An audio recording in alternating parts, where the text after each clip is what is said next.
So we started this series last week talking about the brain, really looking at the male and the female brain and the differences between the two. And what we're going to do tonight is I want to unveil kind of a few more interesting facts about the difference between male and female brain. And in doing that, hopefully give you some practical things to just appreciate about each other. And then I want to close it down with a couple of thoughts from Scripture that will help all of this come together and just see the beauty of what the Lord was doing. Now, since we were kids, you've probably been told, we said this last week, that men and women are different, boys and girls are different. I look at our daughter and our son, how different they are just in how they interact, even with eye contact. It's really fascinating how boys and girls, men and women are drastically different. Now, some fun things are this is just for fun, by the way, don't be offended. Females can smell and identify a smell before it ever hits the nose of a man. Have you ever noticed that before? Yeah? It's actually genetic. It's okay. You actually smell better. Guys, often it's like the frontal sanitary lobe of a male brain is missing. Do you get that? Okay, good. These are just for fun. I'm just having fun. That's what we do. Females tend to want to discuss family matters with just minutes left in the playoff game. Like just so close. And men will say things like, yeah, babe, I'll take out the trash. And what they meant was, at halftime, if we're winning, I got you. If we're losing, it's going to be after the game. Now, I'm going to do it. It just may take a minute. But, of course, we don't say that because men tend to use less words than women. Now, those are just some fun things to think about, but it is very interesting. Now, let me share this with you. 1 Peter 3:7. We've used this verse a couple times. Husbands, live with your wives in an understanding way. I would give you another translation of that. Wives, live with your husbands in an understanding way. Why is this important? Well, because we're not going to appreciate each other until we understand each other better. We're not going to appreciate each other until we understand each other better. And notice the word better kind of has to be there because we're never going to fully understand everything about each other. But there are some things we can continue to learn like we did last week about ourselves and about our spouses. Now, one thing I didn't say last week that's important, there's a disclaimer here, and that is that these are all kind of general statements. So there may be some that you go, oh, actually, I'm more like that, and he's more like this. And so don't get too hung up in that. Doesn't mean something's wrong with you. These are more general, but some of you are like, I was really worried last night. This makes everything better. Okay. But the truth is, when we leave here, we'll realize that a lot of these make sense. A lot of these connect with me as a male, and a lot of these connect with Sarah as a female. That, wow, I knew it somewhere. I understood there was something. Now I have a better grasp. So let's look a little bit more on how we perceive the world. Let's start with sight. This is very interesting. Let's start with sight. So first we got to understand a little science, and that is that the retina of your eye, the retina receives light input and transfers it via the optic nerve to the brain. You don't need to write that down. Just understand that that's how it works. Light comes in, it's transferred, all right, into the brain. Now, what's important about this? Well, there's two parts. There's the rod-shaped cells, which are in the retina, and those are what give us the colors black and white. Then there's some cone-shaped cells in the eye that help us to translate color. What's fascinating is that women have more of the cones in their eyes than men. Translation, ladies, you actually do see colors better than men. Now, for some of you, this would have solved a paint problem a few years ago. When you showed him those swatches and you said, babe, there's 12 different purples, pick one. And he's like, I only see one.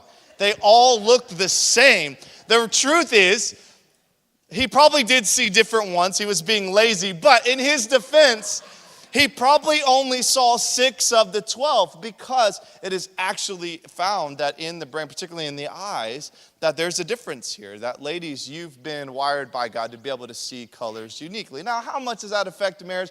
Maybe not so much, but it helps us to understand why when you ask him about that, or when he walks out of the house and his tie or his socks or his shirt or all the above don't match, and you go, are you kidding me? Or worse, he dresses the kids and you show. I remember one time, I wasn't planning to say this, I remember one time, one of my fellow pastors, I won't name his name, but he showed up to a dinner that we were doing, and the wife wasn't there, so he showed up with the kids, and the wife met him there, and he was walking up with his son, and his wife looked at him and goes, what happened?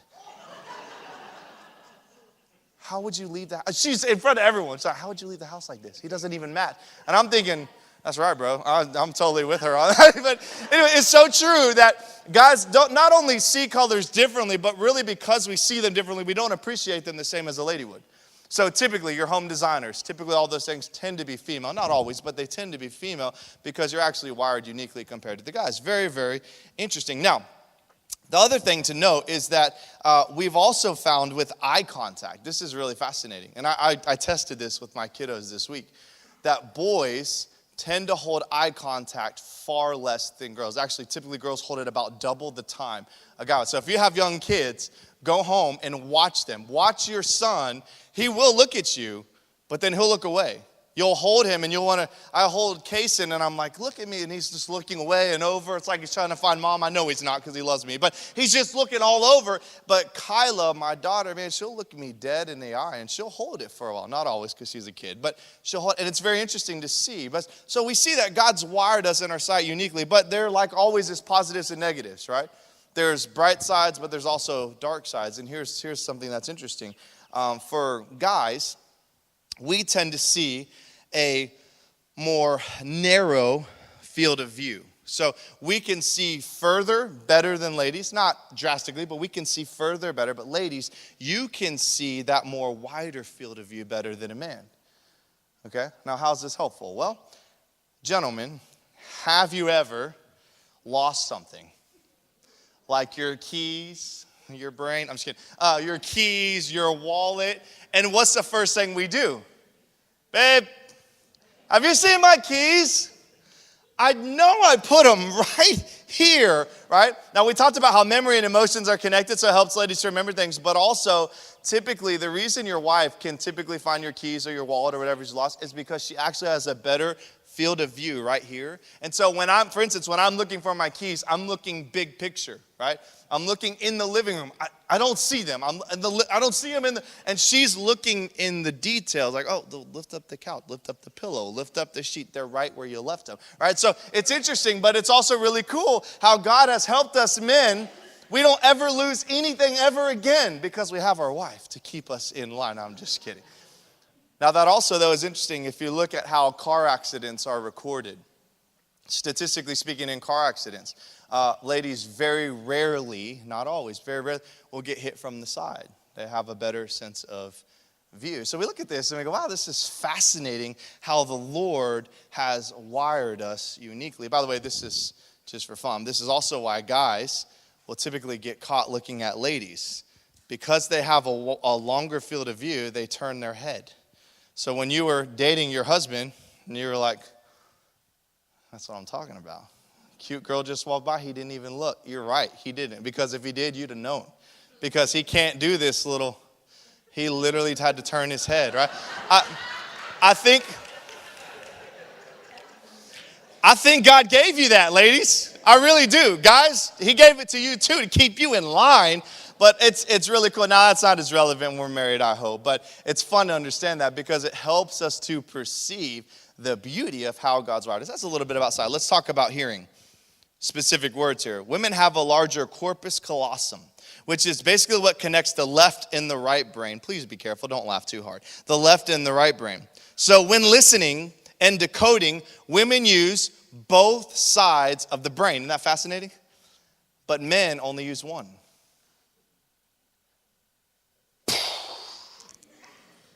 It all makes sense. They're only half there. This is crazy. I mean, why didn't they teach us this in school, right?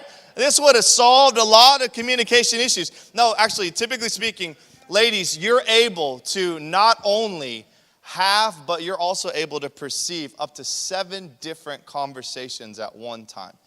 And men are what? Struggling just to have one, right? Please don't turn anything on. I'm looking. I'm listening, babe. Right here. There's the fly. I'm listening.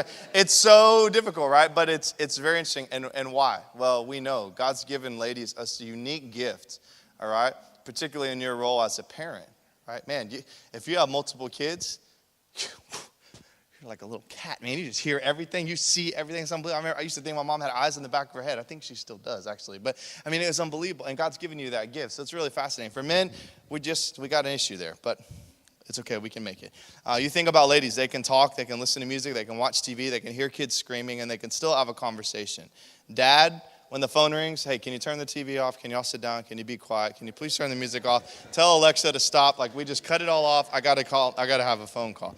Very, very different. Now, let's talk about touch and pain. This is interesting. We actually touched on this a little bit last week. Women's skin is 10% more sensitive to touch and pressure than men. Remember, we talked about that. Why? Because of the oxytocin in you. Okay? So you're more sensitive, but here's the thing. The rule is, what you've always heard is that women have a higher pain tolerance than men, but scientifically speaking, that's not true. It's not true. Actually, you receive and feel touch and pressure 10% stronger than men. In fact, they did a test with little kids, and they found that even the most sensitive boy, okay, felt less than the least sensitive girl. Did I say that right? Or maybe the other way around. And that they were shocked because everyone tells you. Now, listen, hear me carefully. I see your eyes going, oh, let me tell you. I know about childbearing. That doesn't count, okay? That is a unique gift that God has given you to do, and every day I think men should just thank the Lord that we don't have. But anyways, that is something. But I'll tell you this, by the way. This is fun. I like to brag on my wife. When we had our first child, everybody know what epidural is? I figured you did. So we went in thinking, no problem. We're going to get that needle. Glad it's not me, so I was thinking, we're going to get that needle. Things are going to be good. All right, so Sarah went in mentally prepared to get drugs and to not feel anything and to push that baby out. And we're going to change the world one kid at a time. We got in there. They went in to stick that needle down her back. All right? Y'all remember this? Some people are like, I don't remember. We were probably on drugs. They stuck that needle down her back. And what we discovered was that her scoliosis was so bad that they couldn't get all the way in. So she got the epidural, but not the relief. So then what'd they do? They pulled it out. Let's try the other side. Boom, 2 epidurals. Then they brought the master anesthesiologist, and they're like, oh, this guy, he'll do it. He's amazing. I don't know what to do, guys. Not going to happen. She got 3 needle pokes, no pain relief. It gave that child all natural. How cool is that, right? And I told her, when she was squeezing my hand, I thought I wasn't going to have fingers. I told her, listen, like, I know it hurts, but it's all right. God made you to do this. Like, you got this. And then we never said that again. But in my mind, I thought this is going to be encouraging. Like, just God wired you for this. He made you for this. This is your moment to shine. Didn't happen. We had a second kid. We had the same problem. We haven't had a third. May not ever. Now, this is interesting, though, as far as a motherly touch. You'll notice that, and ladies, it may bother you. I know it does for Sarah sometimes. Your kid will fall over, and dad's like, he's good. No blood, right? Mom, what do you want to do?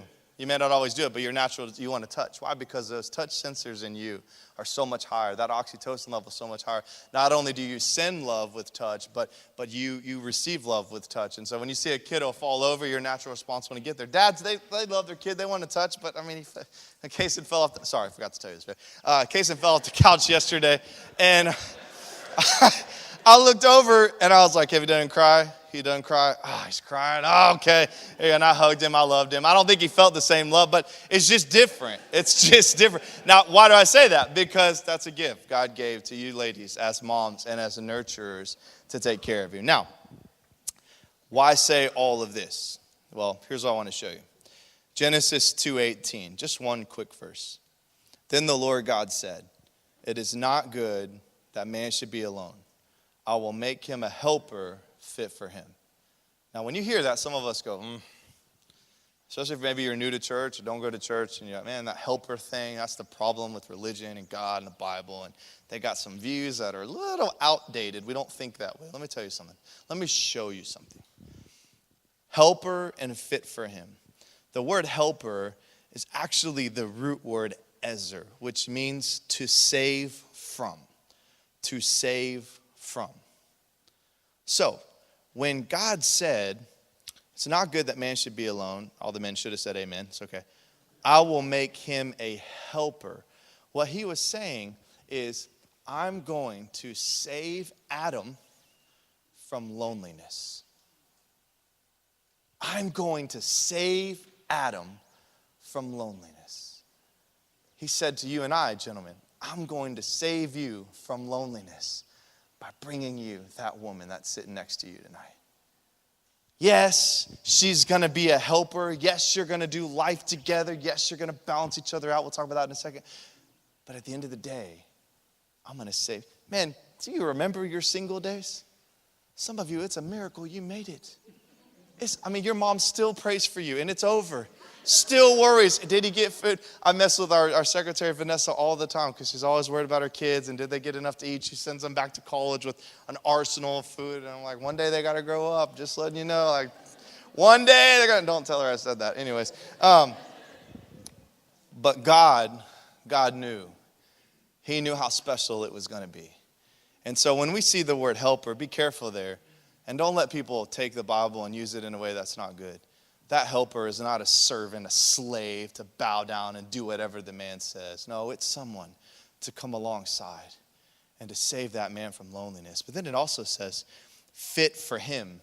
That terminology, you kind of put them together, a helper fit for him, sounds still like that cultural misleading of, she's there to just serve him. And the truth is, that comes from the root word neged, which means the opposite of. The opposite of. So what'd God say? I'm going to make a helper. I'm going to make someone that's going to save him from loneliness. And then she's going to be the opposite of him. What does that mean? She's going to balance him out. That which he lacks, she's going to bring to the table. And that which she lacks, he's going to bring to the table. So now all of a sudden, we look at all these brain things, and we look at our life, and we look at all the things that we lack as men, that we lack as women, and we look across the table and we go, wow, God knew that. God knew that man alone wasn't going to be good. Sorry, guys. God knew that. He had a plan all along. Now listen, this doesn't mean that you're going to be complete in every way because we know that only God can truly do that completion. But in a physical sense, God says, I'm going to bring you that other half. And man, when you want to be angry, she's going to come alongside and bring you back to earth. When you're lacking something like your keys, I'm going to bring her here to help you find them. The list goes on and on and on. And I just wanted to point out tonight, and I think looking at all the brain is fun and it's exciting and it's fun to laugh at and to remind and then look at it and go, wow, that makes sense. But at the end of the day, we got to remember the why. And that is that these things are so fascinating because what we're seeing is that science and God actually link up together. That God knew what he was doing. God did these things. God brought us together. And God created a way for you and I to balance each other out, or better yet, to come alongside and to make that team even stronger. Because two are better than one. But two are better than one. It's even better when the two actually become one. And that's what God did through our marriages. That's what God's doing with you and I right now. So I want you to be encouraged as we leave. I also want to say one thing on a serious note. This is why marriage is so important. Especially for all of us in the room, but especially the young ones here tonight. This is why marriage is so important. First, it's for you. We get an aid. We get help in this life. We get balance.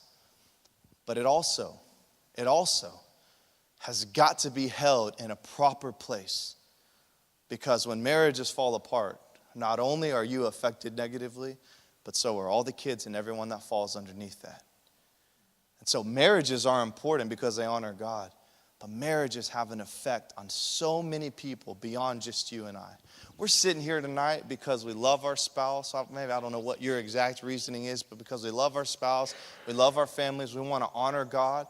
But I want to remind you, when we take our eyes off the ball, when we lose sight of that which matters, we find very quickly the devastation that comes when a marriage begins to fall apart.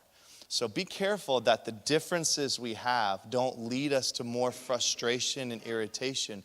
But by understanding our differences, we learn to appreciate them.